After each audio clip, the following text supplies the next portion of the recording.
Nithyananda Paramashivoham. Om Nithyananda Paramashivoham.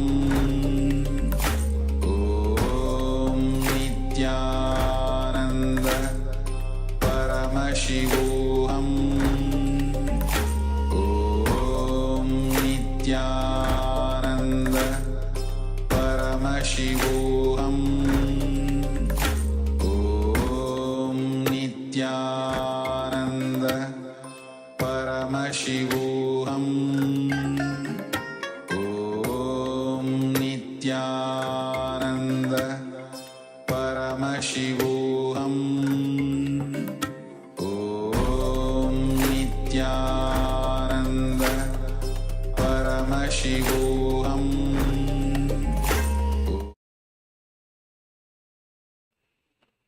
Nithyanandam. Nithyanandam. So, as we have just received the darshan of Bhagavan as Linga Murti, today and of course, darshan is the time when all of you are waiting for have the Nana Diksha, darshan of Bhagavan. Not only to get blessed by Swamiji, get rid of all the problems that you are facing, but to receive the super conscious breakthrough, which is the ultimate freedom that you are looking for, ultimate conscious breakthrough that you are looking for. So now, as you are involved with the energy, now we'll be manifesting the powers of Paramashiva. Yes, as Bhagavan's gaze is falling on us, not only the problems that we perceive will be solved, but the problems of lifetimes will be removed, and we will be initiated into the superconscious breakthrough, as Maharaj has shared. So, with this energy, let us move on to the power manifestation. Today, we've been manifesting the power of thought current scanning, which is one of the very exciting powers. As a matter of fact, it is like having another person do the completion for us.